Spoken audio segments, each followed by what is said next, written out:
नमस्कार, big debate में आपका स्वागत है। मैं हूं आपके साथ दीपक कथोरिया। मध्य प्रदेश की सियासत में बड़ी हलचल मची हुई है। पूर्व मुख्यमंत्री कमलनाथ कांग्रेस के राज्यसभा उम्मीदवार हो सकते हैं। इसको लेकर कमलनाथ की दिल्ली में सोनिया गांधी से मुलाकात हुई। कमलनाथ ने एमपी से राज्यसभा जाने की इच्छा जताई है। वहीं बीजेपी से भी राज्यसभा उम्मीदवार को लेकर फिलहाल सस्पेंस बरकरार है। इसी पर आज चर्चा करेंगे। उससे पहले देख लेते हैं रिपोर्ट। मध्य प्रदेश में राज्यसभा चुनाव से पहले सियासी गलियारों में चर्चाओं का बाजार गर्म है। अब चर्चा इस बात की है कि कमलनाथ राज्यसभा जा सकते हैं। कांग्रेस सूत्रों का कहना है कि उन्होंने 9 फरवरी को सोनिया गांधी से मुलाकात के दौरान राज्यसभा जाने की इच्छा जताई है। हालांकि कमलनाथ समर्थक इससे इनकार कर रहे हैं। उनका कहना है कि सोनिया से मिलकर कमलनाथ ने एक बार फिर नकुलनाथ को लोकसभा का टिकट दिए जाने की चर्चा की है। वहीं कमलनाथ के बीजेपी में भी जाने की चर्चा है। हालांकि वे खुद इसे अफवाह बता चुके हैं। इधर बीजेपी राज्यसभा की 5 सीटें हासिल करने की जुगत में है। बताया जा रहा है कि पार्टी नेता कांग्रेस विधायकों के संपर्क में है।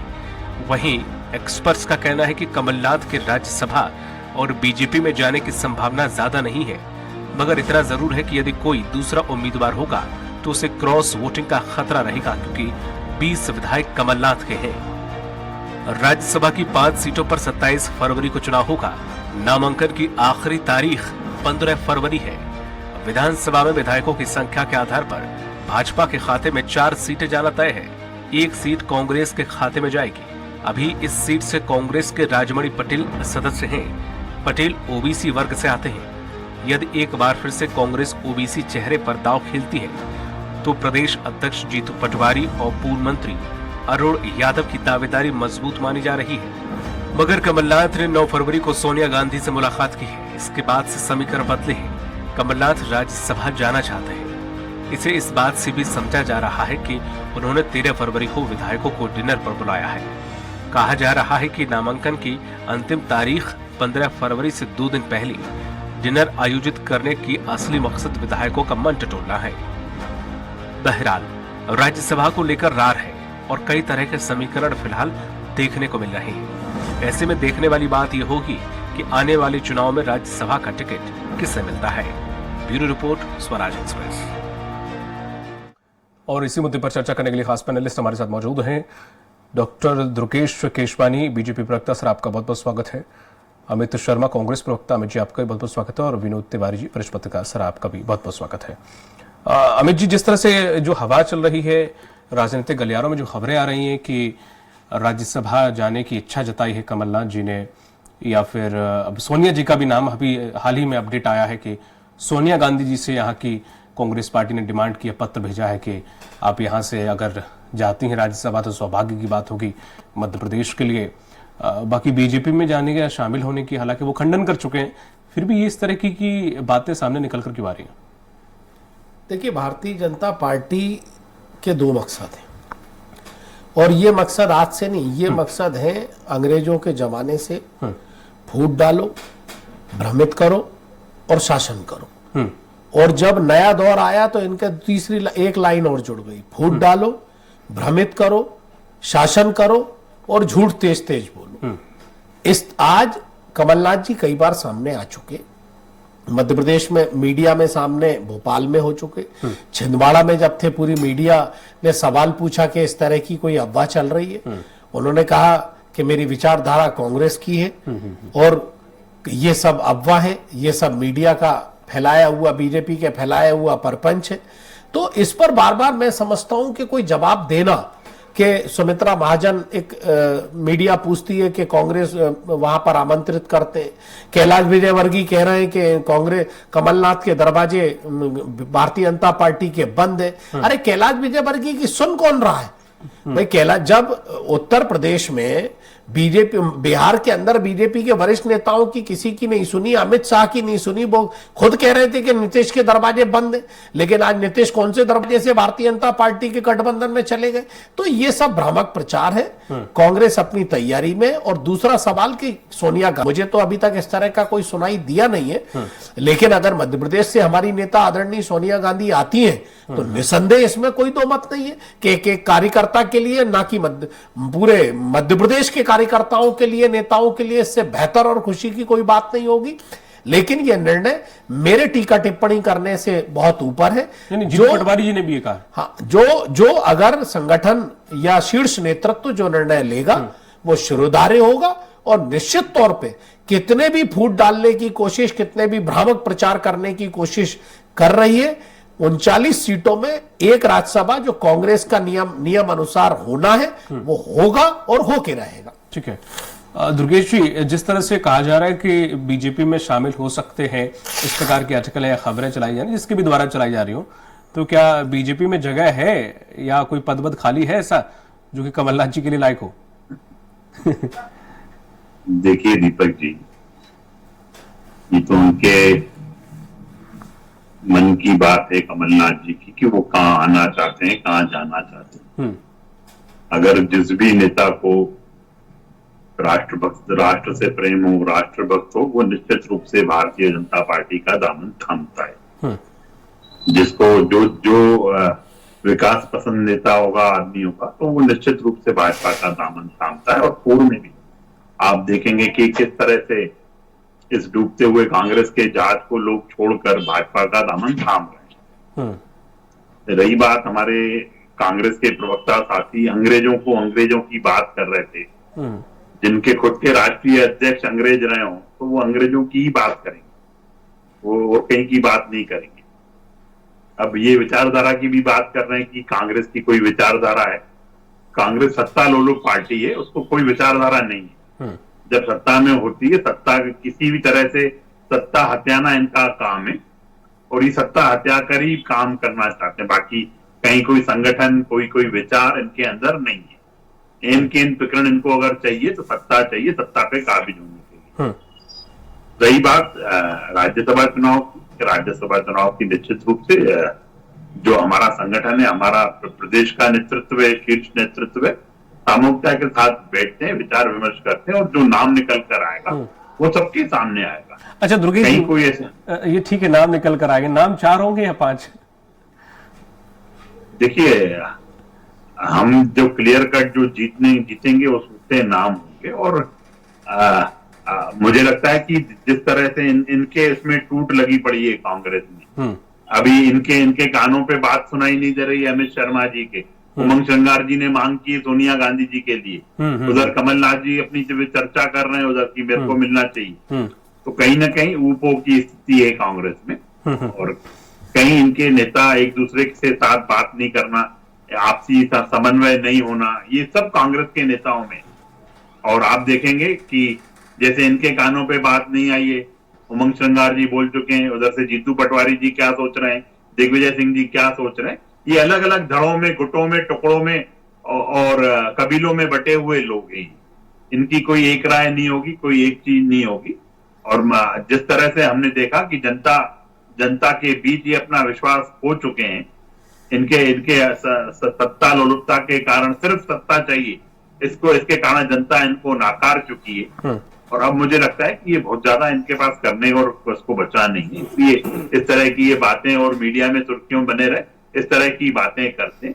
विचारधारा की अगर बात है तो हमारा कार्यकर्ता कमिटेड कार्यकर्ता है, हमारा कार्यकर्ता अनुशासित कार्यकर्ता है, और हमारा कार्यकर्ता अपने संगठन को सर्वोपरि मानने वाला कार्यकर्ता है। ठीक है, जो हमारा संगठन दिशा निर्देशित करता है, प्रत्येक कार्यकर्ता वो करता है। आपने देखा दीपक जी, एक भी हमारे उसमें से नेता का निकल के आए कि मेरे को राज्यसभा का चुनाव लड़ना है, बिल्कुल सही नहीं, ये हमारे यहाँ संगठन तय करता है कि किस कार्यकर्ता को क्या दायित्व देना है। सही, बिल्कुल सही। विनोद जी, जिस तरह से जो ये अटकलें चल रही हैं, अगर ठीक है सोनिया गांधी जी को लाने की मांग किसी की है, हालांकि कहा यह जा रहा है कि पूरी कांग्रेस पार्टी चाहती है, पर दावेदार यहाँ पे 2-3 ऐसे हैं जो इच्छा जता रहे हैं कि वो राज्यसभा पहुंचाए जाएं। तब ऐसे में अगर सोनिया गांधी आती है तो क्या फर्क पड़ेगा, और नहीं आती हैं तो क्या कांग्रेस में स्थिति होगी? देखिए दीपक, ये तो नंबर बढ़ाने वाली बात है। क्या है कि आज भी कांग्रेस की जो स्थिति है वो गांधी परिवार के इर्द गिर्द घूमती है। ठीक है, और उससे बाहर जाकर कोई सोचना उनकी कल्पना के बाहर मानता है। ठीक। ऐसे में सोनिया गांधी को राज्यसभा उम्मीदवार के लिए प्रपोज करना या उनका नाम लेना, ऐसे में कहीं ना कहीं हमको ऐसा लग रहा है कि जो वर्तमान प्रदेश अध्यक्ष हैं कांग्रेस के, जो युवा भी हैं और मध्य प्रदेश में कांग्रेस में परिवर्तन लाना चाहते हैं, वो इस बहाने से अपनी सीट पक्की करना चाहते हैं। हालांकि और भी लोग इसमें दावेदार हैं जो कोई अपने अपने तरीके से, अभी पिछले दिनों जब भंवर जितेंद्र यहाँ आए थे तो उस समय उनसे उनकी मुलाकातें भी हुई लोगों की अलग अलग, और उन्होंने सबने अपना अपना प्रस्ताव रखा कि साहब हम राज्यसभा के लिए योग्य हैं, हम फला जाति से हैं, हमको अगर राज्यसभा में भेजा गया तो हम ऐसा कर देंगे और ये प्रभाव पड़ने वाला है आगामी लोकसभा चुनाव में। और मतलब बहुत सारे लोगों ने अलग अलग अपने अपने प्रस्ताव दिए। उसमें पिछड़ी जाति के लोग भी थे, अगड़ी जाति के लोग भी थे, ब्राह्मण भी थे, ठाकुर भी थे, और ST SC वर्ग के तमाम सारे अलग अलग लोग थे। लेकिन जिस तरह का दाव जीतू पटवारी ने खेला है और उमंग सिंगार ने खेला है, उससे ऐसा लग रहा है कि मध्य प्रदेश में अब बुजुर्ग लोगों की पारी समाप्त होने वाली है कांग्रेस में, क्योंकि अब ये सब लोग 70 प्लस के जो दोनों नेता हैं हमारे दिग्विजय सिंह जी और कमलनाथ जी, इनको अब ज्यादा ढोने के मूड में कांग्रेसी नहीं है। मैं समझता हूँ अमित शायद मेरी बात से प्रत्यक्ष ना हो तो परोक्ष रूप से तो सहमत हो ही सकते हैं कि वो ये भी युवा हैं।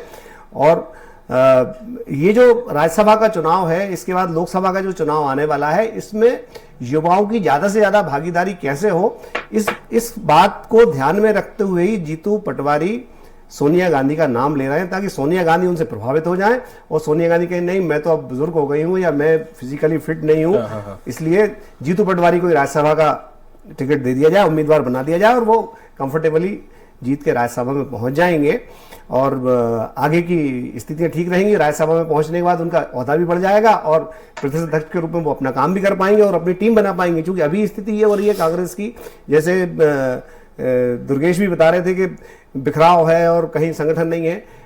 देखिए, जब भी कोई पार्टी सत्ता से बाहर होती है, जिसने सत्ता लंबे समय तक सत्ता भोगी है और वो सत्ता से बाहर जाए तो उसको संघर्ष का अनुभव नहीं होता, और वो कांग्रेस उस बात से गुजर रही है और ये इसके दुष्परिणाम हमने और राज्यों में भी देखे हैं। लेकिन मध्य प्रदेश में एक फॉर्चुनेट अनफॉर्चुनेट एक बढ़िया सीन ये है कि यहाँ कोई थर्ड पार्टी नहीं है, सही है, तीसरा मोर्चा कोई नहीं है, इसलिए कांग्रेस यहाँ बची हुई है। अगर बिहार और यूपी की तरह तीसरा मोर्चा यहाँ होता तो यहाँ भी शायद कांग्रेस की स्थिति बहुत खराब हो जाती। तो संगठन जितना भी उसको बचाएं नहीं बचाएं, ये अमित जी बताएंगे कि इनके पार्टी की जिम्मेदारी है। लेकिन अभी जो मुझे लग रहा है वो जीतू पटवारी ने सिर्फ और सिर्फ अपने नंबर बढ़ाने के लिए सोनिया गांधी का नाम आगे किया है। रही बात दुर्गेश जी की, तो दुर्गेश जी कह रहे हैं कि हमारे यहाँ संगठन सब कुछ तय करता है। देखिए दुर्गेश जी, ये बात तो आपको भी मानना पड़ेगी कि लॉबिंग सब करते हैं, कोई पर्दे के पीछे से करता है, कोई पर्दे के बाहर से करता है। ठीक है, आपका संगठन अनुशासित है, ऊपरी तौर पे कोई भी कुछ कहेगा तो उसके नंबर कम हो जाएंगे, संघ की तरफ से कुछ नाम आएंगे। और इस समय जो हम देख रहे हैं, बीजेपी जो है ट्रेंड सेटर पार्टी हो गई है पूरे विश्व में, मतलब हिंदुस्तान की बात नहीं कर रहा मैं, पूरे विश्व में बीजेपी अनोखे अनोखे प्रयोग कर रही है और वो प्रयोग उसके सफल हो रहे हैं और वो आगे कामयाब भी हो रही है। भाई जैसे मध्य प्रदेश में जिस तरह से हुआ, या छत्तीसगढ़ में जिस तरह से हुआ, या राजस्थान में जिस तरह से हुआ, नेतृत्व बदला और नए लोगों को मौका दिया, पहली बार के विधायक को मुख्यमंत्री बना दिया। मतलब जो कोई सोच नहीं सकता था, जो नाम चल रहे थे, केंद्र के मंत्री को लाके मध्य प्रदेश में मंत्री बना दिया, केंद्र के मंत्री को लाके मध्य प्रदेश में विधानसभा अध्यक्ष बना दिया। तो ये नए तरीके से जो सिस्टम बन रहा है, दुर्गेश जी कह रहे हैं हमारा प्रदेश संगठन तय कर रहा है, मैं कह रहा हूं प्रदेश संगठन बिल्कुल कुछ तय नहीं कर रहा है, सब कुछ ऊपर से तय हो रहा है। पता नहीं कौन सा व्यक्ति कब आ जाएगा, क्योंकि जैसे एस एन मुरुगन जब आए थे तो किसी को नहीं पता था कि मुरुगन यहाँ से राज्यसभा सदस्य चुने जाएंगे, या इस तरह के बहुत सारे ऐसे लोग हैं। अब जैसे कैलाश सोनी का नाम, जब कैलाश सोनी पिछली बार आए थे, एक छोटे से गांव के रहने वाले हैं होशंगाबाद जिले, किसी को नहीं पता था कि कैलाश सोनी का नाम राज्यसभा में आ सकता है। तो यहाँ बीजेपी इस समय कुछ भी कर नाम मुझे ऐसा ही कुछ था कि हाँ एकदम अचानक से उनका नाम आ गया, बिल्कुल अचानक से। और अभी भी आप देखिए 4 सीटों पे ऐसे चौंकाने वाले नाम आएंगे कि आप सोच नहीं सकते हैं, क्योंकि ये मतलब प्रधानमंत्री नरेंद्र मोदी के और अमित शाह जी के मन में क्या चल रहा है ये पूरा संगठन भी नहीं जानता है, और ये सिर्फ वो दो जानते हैं कि उनको क्या करना है। और उनका चूंकि एक पूरा नेटवर्क है, पूरा एक सिस्टम बना हुआ है उनका, उस सिस्टम पे वो काम करते हैं। सेकंड मतलब स्टेट के जो भी संगठन है या जो भी पदाधिकारी हैं उनसे तो सेकेंडरी फीडबैक लेते हैं, प्राइमरी फीडबैक उनका खुद का अपना होता है, प्राइमरी इंफॉर्मेशन उनकी खुद की होती है और उसी के आधार पर वो निर्णय लेते हैं, सिर्फ कंफर्म करते हैं। कंफर्म जैसे एक साइंटिस्ट होता है, अपनी रिसर्च करता है और कंफर्मेटिव टेस्ट के लिए दूसरे को उदाहरण लेता है, तो वैसी की वैसी स्थिति मतलब बीजेपी की इस समय है। बीजेपी अपने हिसाब से सिस्टम को बनाती है और वो दोनों नेता अपने सिस्टम को बना रहे हैं और पता नहीं कौन आएगा किसी को नहीं पता, सब लोग अपनी अपनी उम्मीद लगा के बैठे कि मैं राज्यसभा में जाऊंगा। बिल्कुल सही है अमित जी, जिस तरह 2 बार उन्होंने सवाल पूछा, दोनों बार धर्म संकट वाला सवाल था, इसलिए मैं भी इंसिस्ट किया नहीं कि आप उनका जवाब कैसे देंगे। लेकिन जिस तरीके से हम देखें बॉडी पूरी चेंज हो गई लेकिन अंदर का इंजन वही है, कोडिंग वही है, सब कुछ वही है। अगर जैसे हमने देखा यहाँ बात हुई डिसिप्लिन की या फिर इसकी, हमने यही विधानसभा चुनाव में भी देखा तो एंड में आपको उसमें फेरबदल करना पड़ा। यही हम राज्यसभा में भी देख रहे हैं, ज्यादा वो नहीं, एक सीट के लिए उसमें भी कई नाम निकल कर सामने आ रहे हैं। और अभी देखा हाल ही में नकुलनाथ जी ने अपना नाम खुद ही ऐलान कर दिया, पार्टी करे नहीं करे लोकसभा चुनाव में लड़ रहा हूँ, पापा नहीं लड़ रहे। तो ये कब इसमें सुधार होगा या नहीं होगा? देखिए, अभी मेरे भारतीय जनता पार्टी के विद्वान साथी ने कुछ विचारधारा की बात करी, कुछ अनुशासन की बात करी। निश्चित तौर पे भारतीय जनता पार्टी अभी सत्ता में लौटी है और उत्साहित होना ठीक है, अति उत्साहित होना मैं समझता हूं कि हमेशा एक गलत रास्ते पर जाना होता है। 2023 का चुनाव है, मैं दुर्गेश भाई को नाम वाम नहीं बताऊंगा, मैं दो तीन नाम बताकर मूल सब्जेक्ट पर आऊंगा। 2023 का चुनाव था, अभी तो कुछ तथाकथित और चंद लोग जाने आने की बात कर रहे हैं। एक तूफान और आंधी सी चली थी, कमलनाथ जी के घर पर रोज वेटिंग लिस्ट थी भारतीय जनता पार्टी की कि कौन कब आ जाए।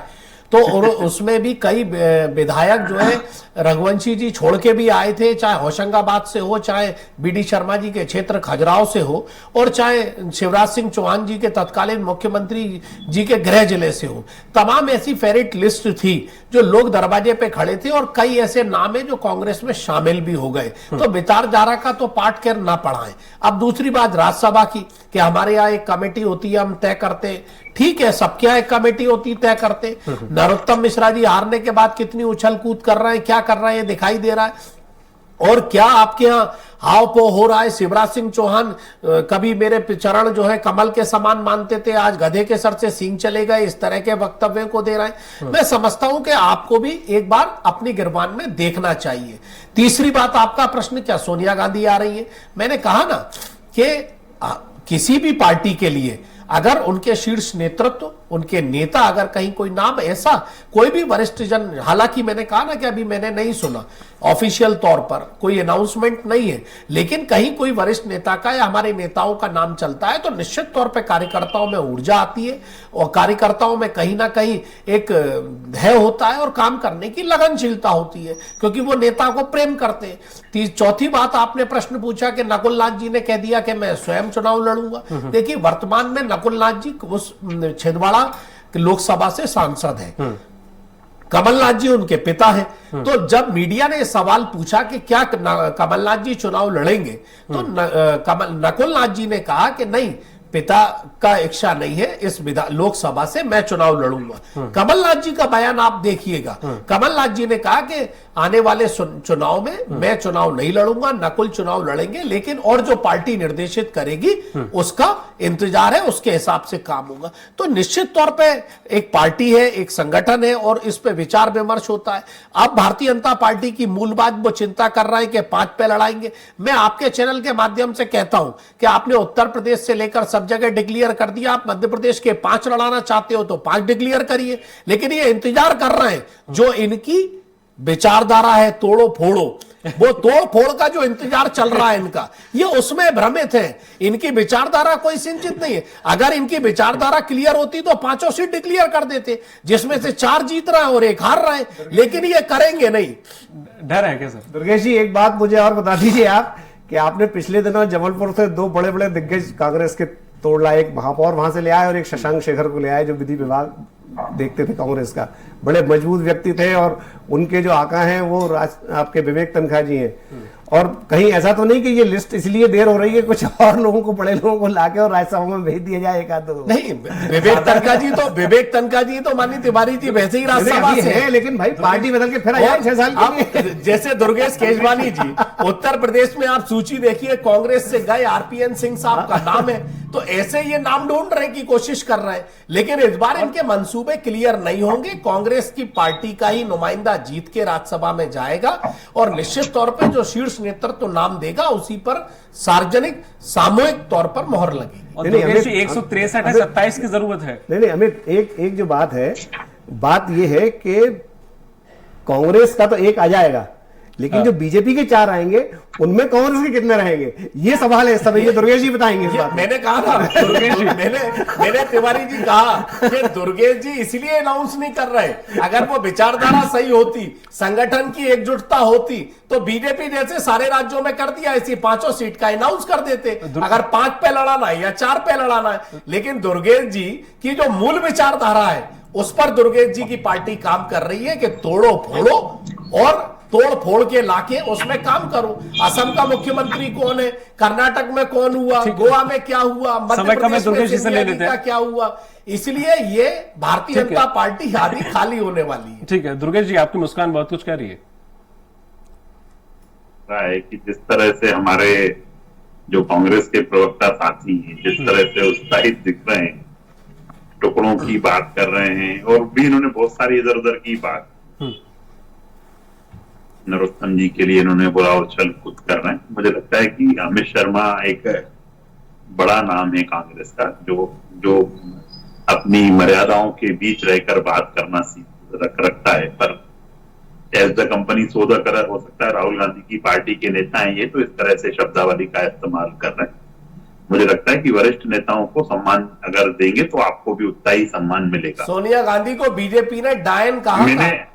हम अपनी अभी योगेश भाई आपकी विचारधारा के लिए बता रहा हूं, आपके लोगों ने सोनिया गांधी जी को भारतीय जनता पार्टी ने सफेद साड़ी वाली डायन कहा था। आपके कांग्रेस के लोगों ने जो कहा है वो भी हमें मालूम है क्या क्या नहीं शब्द प्रधानमंत्री जी के लिए कहे हैं। पर मुझे लगता है कि आप और हमको मर्यादा रखनी चाहिए, शब्दों की मर्यादा हर प्रत्येक व्यक्ति को, क्योंकि स्वराज एक नामी ग्रामी चैनल है जिसको जनता देखती है। उसमें अगर आपकी छवि मेरे मित्र की छवि खराब जाएगी तो मुझे भी अच्छा नहीं लगेगा। तो इसलिए मर्यादाओं को रखते हुए बात करें तो ज्यादा बेहतर होगा। रही बात टुकड़ों की तोड़फोड़ की जो बात कर रहे हो आप, मुझे लगता है कि आप भयभीत हो। आप इसलिए ये बातें इल्जाम लगाते हो क्योंकि आप अपना ही बोझ नहीं संभाल पाते हो। कमलनाथ जी की ये तारीफों के पुल बांध रहे हैं, कमलनाथ जी की ने इतने लोगों को बात कर ली, उससे वो कर दिया। अरे कांग्रेस की कोई सवारी नहीं करना चाहता है, इससे बड़े बड़े नाम हैं। मैं आपको बताऊं, मैं जो मीडिया के उसमें आ रही है, जो कांग्रेस की सब छोड़ना चाहते हैं, प्रमोद कृष्णन जी, आपके बड़े बड़े नेता सब समझ गए। और आपके अजीज अहमद कुरैशी जो पूर्व राज्यपाल थे, उन्होंने तो राहुल गांधी के लिए कहा था कि ये अपरिपक्व नेतृत्व है, बचकाने नेतृत्व है और उन बच्चे के हाथ में सल्तनत दी हुई। तो ये सुब्रमण्यम स्वामी का बयान देख ले मोदी जी के लिए, ये आप ही लोगों ने ये कहा, आप ही के नेताओं ने। सुब्रमण्यम स्वामी जिनके कंधे पर बंदूक रख के एक समय बीजेपी बंदूक चला रही थी, सुब्रमण्यम स्वामी का बयान भी देख ले मोदी जी के लिए। देखिए मैंने इनको बिल्कुल भी डिस्टर्ब नहीं किया। अमित जी समय कम है, दुर्गेश जी समय जिस तरह की बातें कर रहे थे ना, मैंने इनको उसके बाद भी डिस्टर्ब नहीं किया। बिल्कुल सही है, ठीक है। कुछ मर्यादाओं का पालन करना चाहिए, मुझे लगता है। ये अमित भाई जल्दी सीखते हैं सब बातों को, ये बात भी जल्दी सीख जाएंगे। दुर्गेश जी आप तो मूल बात पे आओ कि लिस्ट कब जारी हो रही है आपकी? नहीं, हमारी तो निश्चित रूप से, मैंने कहा ना आपको, हमारा संगठन तय करता है। संगठन हमारा प्रदेश नेतृत्व बैठेगा, शीर्ष नेतृत्व बैठेगा और नाम आपके समक्ष होंगे। और ये जो अटकलें चल रही है, कांग्रेस से कोई बड़ा नेता आ सकता है, जो भी होगा भारतीय जनता पार्टी का उम्मीदवार होगा, भारतीय जनता पार्टी का संगठन का निश्चित रूप से वो संगठन की तरफ से आया हुआ नाम। दुर्गेश भाई 5 लड़ाएंगे कि 4? ये दुर्गेश जी नहीं बताएंगे। देखिए ये तो हमारा नेतृत्व ही तय करेगा कि कितने लोग लड़ रहे हैं, कितने नहीं लड़ रहे हैं। पर अभी मुझे लगता है कि विचलित होना नहीं चाहिए। आराम से समय है अभी। अमित जी की शंका का समाधान कर दो आप, क्योंकि आप मित्रवत उनसे बात कर रहे हो, तो इनकी शंका का समाधान कर दो आप। चलिए बहुत बहुत शुक्रिया हमारे साथ शामिल होने के लिए। दुर्गेश जी आपका, विनोद जी आपका, अमित जी आपका बहुत बहुत शुक्रिया। तो जिस तरह से देखें, राज्यसभा की एक सीट के लिए कांग्रेस में जरूर कहीं ना कहीं किसी का नाम आ रहा है तो कहीं किसी का नाम लिया जा रहा है, लेकिन अब एक सीट पर भी संशय बना हुआ क्योंकि अभी तक लिस्ट बीजेपी ने जारी नहीं की है। अब बीजेपी 4 नाम जारी करती है या 5 नाम, ये देखना दिलचस्प होगा। लेकिन हाँ, राज्यसभा के उम्मीदवारों को लेकर दोनों ही पार्टियों में इस वक्त काफी गहमा गहमी चल रही है। मुझे दीजिए इजाजत, नमस्कार।